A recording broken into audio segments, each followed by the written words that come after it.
When I found I'd crossed that line, I looked at my hands to see if I was the same person. There was such a glory over everything. The sun came like gold through the trees and over the fields, and I felt like I was in heaven.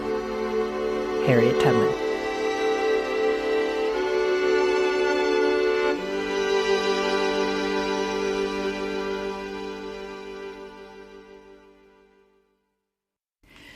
Welcome to Civics and Coffee. My name is Alicia, and I am a self-professed history nerd.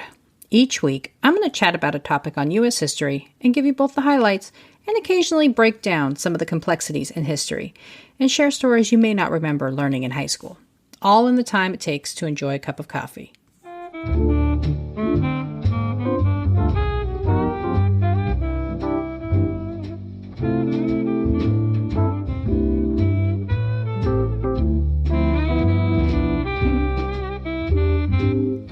Hey peeps, welcome back. In 2030, Harriet Tubman is scheduled to make her appearance on the face of the $20 bill, replacing 7th President and Bank of the United States critic Andrew Jackson. While we learn about Tubman's exploits while she served as a conductor along the Underground Railroad, relatively little else is shared or known about her life outside these activities. For example, many may be surprised to learn Harriet wasn't Tubman's name given at birth. There's so much more to her and her life that I just couldn't fit everything into one episode. So, this week, I am starting the dive into the life of Harriet Tubman. Who was she? How did she become a conductor along the Underground Railroad? And what motivated her various acts of bravery? Grab your cup of coffee, peeps. Let's do this. Born Araminta Ross along the eastern shore of Maryland, likely on a plantation belonging to the Broaddus family, anywhere between March 1820 and 1822, the future conductor, who would later be known as the Moses of her people, was one of many children. In what was an unfortunately common occurrence during the time period, Tubman's birth was not recorded in any official record, and those who considered themselves her owner neglected to document her birth in their various records. As such, much of Tubman's childhood is hazy, and even the year of her birth remains, at best, an estimate by historians. Tubman's parents, Ben and Rit Ross, gave Tubman several siblings. However, given the nature of the institution that dominated their lives, they were unable to provide any sense of consistency or normalcy for their family, often subjected to the economic whims of those who went by the title master.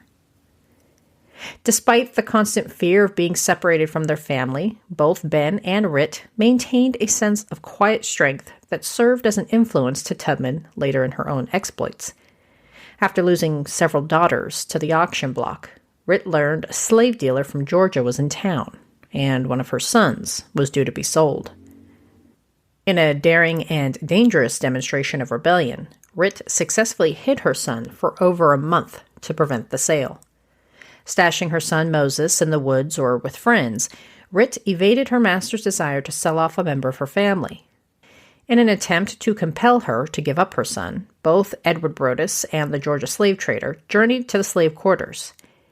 And in what can only be described as one of the bravest displays of a mother's love, Rit blocked their entry, saying, quote, "The first man that comes into my house, I will split his head open," end quote. This woman, who was denied her humanity in so many ways and considered property, took a potentially life-threatening step to assert her role as not only a mother, but as a human being who would not be separated from her family. And what is even more amazing is that it worked. Broaddus backed off from the sale of her son, and later supposedly told Rit he was glad she pushed back. So it is safe to say that Tubman had a strong female role model in her youth. She was hired out at just 5, apparently to care for a young infant. However, Minty, as she was known in her youth, was small and had to sit on the floor while holding the infant to ensure the baby didn't fall. And failing to realize she put the care of her infant and the work of domestic chores on the shoulders of a 5-year-old, Minty struggled to please the mistress of the house, and she was later returned to the Broadduses, severely undernourished. While still developing into a young woman, Minty suffered a traumatic brain injury when she got in between an overseer and an enslaved man trying to flee. As the overseer was trying to blunt the bondsman's attempt at running away by throwing a 2-pound weight, he missed, and Tubman was struck in the head. It was severe enough to likely cause a fracture of her skull, and her parents could do nothing more but pray that she made a full recovery. Her convalescence took several months, during which time her owner made attempts to offload her through a sale. For the rest of Tubman's life, she would struggle with the effects of her head injury, often suffering from hallucinations, headaches, and bouts of narcolepsy. She would often find herself mid-sentence and then suddenly drift off to sleep, only to awake seconds or sometimes minutes later and resume her story without missing a beat. Given the lack of medical care provided to slaves in general, and the limits of science and medicine of the time, historians are only left to guess at what her condition might have been, with many pointing to temporal lobe epilepsy, or TLE. Despite her injury, upon recovery, Tubman demonstrated an immense strength in performing her duties, including chopping and hauling wood that paced with the men on the plantation. She was so effective in her efforts that she was able to hire herself out to others within Dorchester County. A fairly common practice of the time, Minty would work in neighboring plantations, earning a little extra money, perhaps in an effort to save enough to buy her freedom. Around 1844, Harriet met, fell in love with, and married a free black man named John Tubman. Little is known about Tubman other than he was free, and despite living in a community where there were other free black women with whom he could have entered into a relationship, he chose Minty. Given that the status of children born to black women followed that of the mother, it speaks to the connection they must have shared that he was willing to marry and potentially start a family with a woman whose children would be held in bondage. Perhaps Tubman had planned to purchase her freedom, and therefore her status wasn't as big of a concern as the two entered into wedded bliss. Whatever the motivation for their marriage, they were wed in a likely small ceremony that was, of course, unrecognized by the family who owned Minty. Slaves had no legal rights, but marriage could produce children, and children, in the eyes of the master, decreased the chance a slave might flee. And so, despite lacking any legal recognition or protections, slave owners permitted and sometimes encouraged their human property to marry. Being married to a free man and living in a county with a free black population, Tubman, like others held as property, yearned to be free. A devout believer in God, Tubman had been praying for the Lord to change Brodess's mind about slavery and emancipate her and her family. Despite her constant prayer, she remained in bondage. Frustrated, Tubman shifted her prayers. If God could not convince Brodess to change his ways, then he should kill him. In 1849, Tubman got her wish. Edward Brodess had passed away. Upon hearing the news of his death, the deeply religious Tubman felt immense guilt, believing it was her prayers that caused his downfall. And far from delivering her from slavery, Brodess's death put Tubman's future in further doubt. As was the norm, Tubman was chattel, and as such, the death of any owner threw the fates of those held as property into a chaotic frenzy. Would she be willed to another family member? Sold off to pay the estate's debt? Well, in Brodess's case, Tubman heard she would likely fall into the latter and be sold to pay off debt. Upon learning this, Tubman resolved to take her freedom. Later sharing her story, Tubman said, quote, "I had reasoned this out in my mind. There was one of two things I had a right to, liberty or death. If I could not have one, I would have the other." End quote. Tubman had previously hired an attorney to look into the status of her parents, believing they should have been emancipated long ago. Much to her horror, though I doubt surprise, the attorney confirmed Tubman's suspicions. When her mother, Rit, was willed to marry Pattinson, the woman who later married Edward Brodess, it was under the condition that Rit would be manumitted at the age of 45, in accordance with the laws of the time. However, despite this supposedly legally binding contract, both Ben and Rit remained held in bondage. And to make matters worse, based on their ages, it is likely that several of their children were technically born free. Of course, as an enslaved woman unable to testify in court against white people, Tubman could do little else than fume in her anger at the mistreatment of her parents.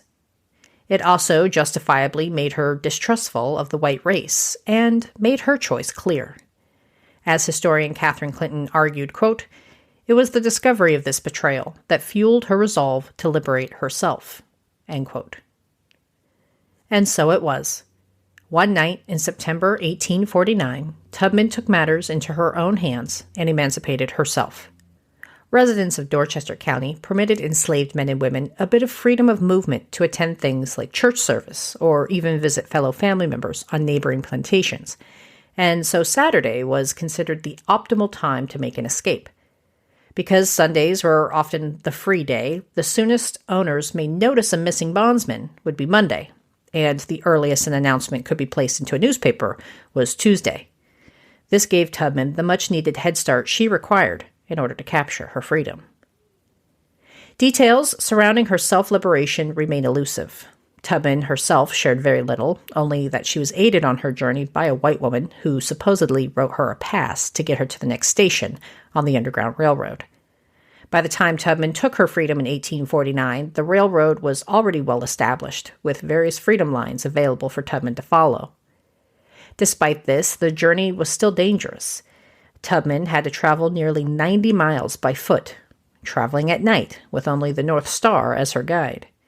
She had to be wary of any potential slave catchers or residents who might catch a glimpse of her and report her movements. Covering the distance by foot likely took her anywhere from 10 days to a couple of weeks. Despite the arduous journey, Tubman made it to the free city of Philadelphia. There's some debate relating to when exactly she decided to change her name. Some claim she changed her name upon her marriage to John, while other historians tie her name change to when she finally liberated herself from the shackles of slavery. Given the runaway notice placed in the newspaper shortly after her escape, the evidence tends to lean into Tubman waiting until after liberation to secure her name change. Changing one's name post-liberation would also follow the trend of others who ran away, like Frederick Douglass, who switched his last name upon realizing his freedom. On October 3, 1849, the Cambridge Democrat posted a runaway notice calling for the recapture of 2 slaves, one of which being Harriet. The article promised a reward in the recovery of Tubman, describing her as, quote, "Minty, aged 27, is of a chestnut color, fine-looking, and about 5 feet high," end quote. Tubman's escape occurred during a period of heightened flights among the slave community. Between June 1849 and June 1850, almost 300 slaves claimed their freedom from Maryland's borders, one of the highest fugitive rates for a slave state. I think no one would blame Harriet if, after securing her liberation, she decided to live out her life as a free woman in the North. Many who took their freedom did so, knowing they'd likely never see their family again, and made the painful choice to start over alone. However, that wasn't in the cards for Tubman, who yearned to be reunited with her family and her husband. Though she was free, she felt like a stranger in a strange land and missed her family terribly. So, despite the dangers associated with any potential return trip, Tubman resolved to rescue her family from the chains of bondage. She found work as a laundress and domestic worker, saving her earnings to finance future liberation missions. Her first rescue mission came as the result of hearing her niece was scheduled to be sold. Despite the passage of the Fugitive Slave Act of 1850, which essentially served to invalidate state laws prohibiting slavery by allowing the search for, capture, and return of escaped slaves, Tubman was determined to liberate her family and engaged in a plot to help secure the freedom of Kessia and her children. However, knowing the real-life risks attached to such a mission, Tubman exercised a bit of caution. Instead of entering the county herself, Tubman worked with Kessia's husband, John Bowley, on a plot that would allow Kessia and her children to sneak away out of the city of Cambridge, meeting Tubman in Baltimore. From there, Tubman hid her niece and family for several days before shepherding them to Philadelphia. This was the beginning of Tubman's journeys to the southern states to liberate fellow slaves. Not satisfied with just her niece's freedom, Tubman attempted to compel her husband John to join her in one of her many trips to the South, only to find he had moved on to another woman. There is a lot of missing detail as to why this relationship seemed to fail. One reason could be Tubman's potential parentage of a little girl known as Margaret. While the family story claimed Margaret was of no relation to Harriet, her actions surrounding the little girl were questionable and uncharacteristic when compared to the numerous trips she took to the South. Unlike her other expeditions, Tubman took great risks to steal Margaret away from her family, which, by all accounts, was a stable and loving home environment. Some historians postulate Tubman may have had a deeper relationship with the young girl, who was described as very light-skinned. Given that John Tubman was also black, if Margaret was indeed Tubman's daughter, it could have been the result of rape. Unfortunately, like most of Tubman's life, this is a piece of her puzzle historians are left to debate without confirmation. Whether it was the result of an illegitimate child or John simply falling in love with another, Tubman had to deal with the fact that she would face her new life of freedom on her own. And with that, peeps, we'll pause on the narrative of Miss Tubman. Be sure to come back next week as I dive into her various journeys to the South, her work during the Civil War, and her later years where she continued her humanitarian efforts to try to leave the world in a better place than she found it. Thanks, friends. I'll see you next week. Thanks for tuning in, and I hope you enjoyed this episode of Civics and Coffee. If you want to hear more small snippets from American history, be sure to subscribe wherever you get your podcasts. Thanks for joining me, and I look forward to our next cup of coffee together.